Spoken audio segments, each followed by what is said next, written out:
Pemirsa, 14 pelajar dari 2 SMK yang terlibat tawuran diamankan petugas Polsek Pesanggerahan, Jakarta Selatan. Para pelajar tersebut kemudian memohon maaf saat dipertemukan oleh orang tuanya.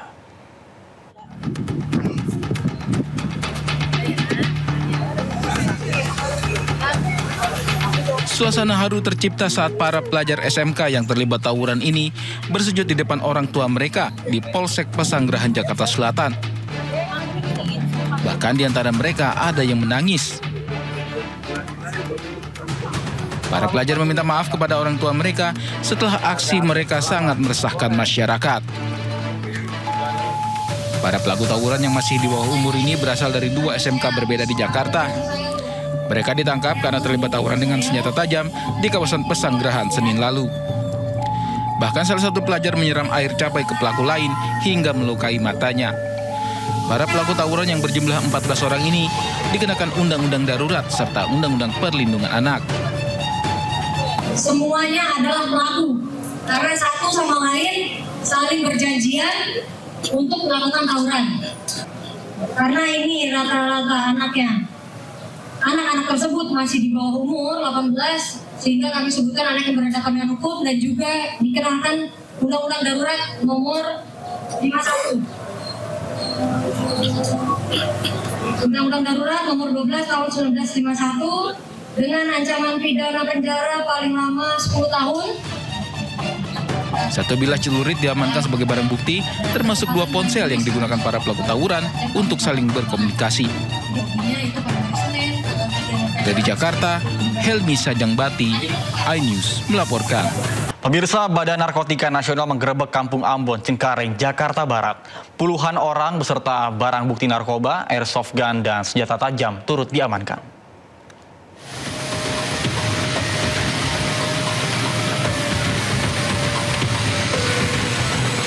Ratusan petugas gabungan dari BNN Pusat, Bareskrim Polri, dan Polda Metro Jaya bergerak ke kawasan Kampung Ambon di Komplek Perumahan Permata, Kelurahan Kedaung Kaliangke, Cengkareng, Jakarta Barat.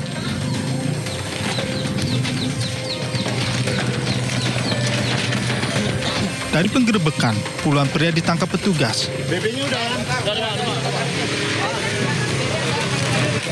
Sejumlah narkoba jenis sabu dan ganja, serta sejumlah senjata tajam, airsoft gun, turut disita sebagai barang bukti.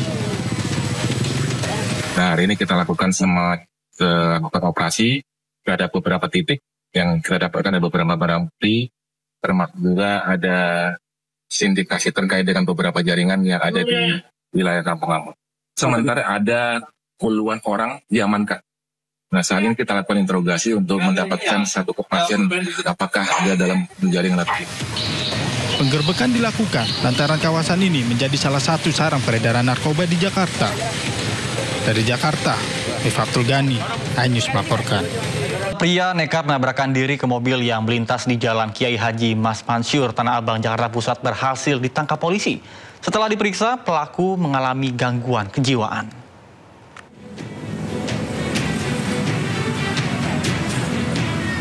Pria ini tak berkutik saat ditangkap petugas Reskrim Polsek Metro Tanah Abang, Jakarta Pusat. Ia diciduk usai videonya yang nekat menabrakkan diri ke mobil yang melintas viral di media sosial. Dari hasil pemeriksaan ternyata pelaku depresi sejak ditinggal oleh ayahnya. Pelaku pun kerap menyakiti diri sendiri. Berdasarkan keterangan dari saksi-saksi bahwa memang yang bersangkutan ini inisial AN mengalami gangguan kejiwaan atau depresi setelah ditinggal oleh ayahnya ya. Beberapa waktu terakhir, beberapa kali memang yang bersangkutan mencoba menyakiti diri sendiri dan berusaha untuk bunuh diri. Tapi baru yang ini yang mencoba menabrakkan diri ke kendaraan roda 4 yang melintas.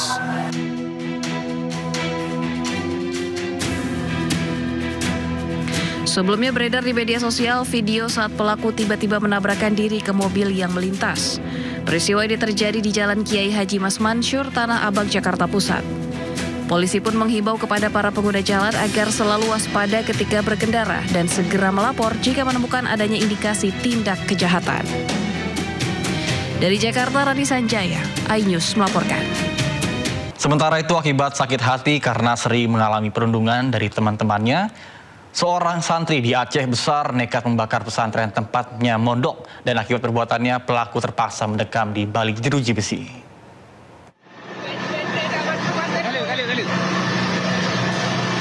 Seorang santri 16 tahun membakar pondok pesantren Babul Makfiroh di Aceh Besar, Aceh.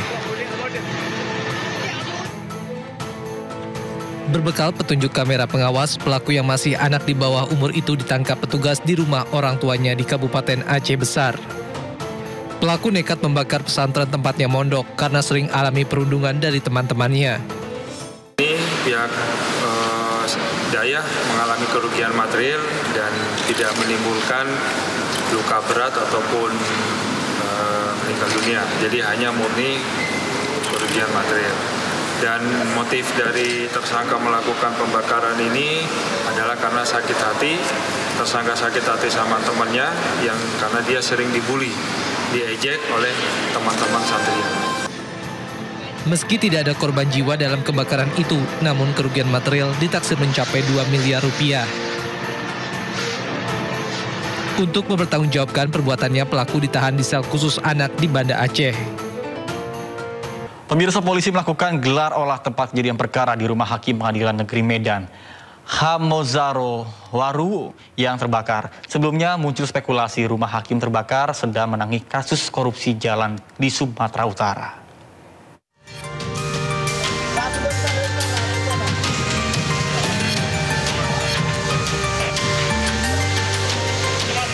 Olah TKP dilakukan polisi setelah muncul spekulasi di media sosial bahwa hakim yang rumahnya terbakar ini sedang menangani kasus korupsi jalan di Sumatera Utara.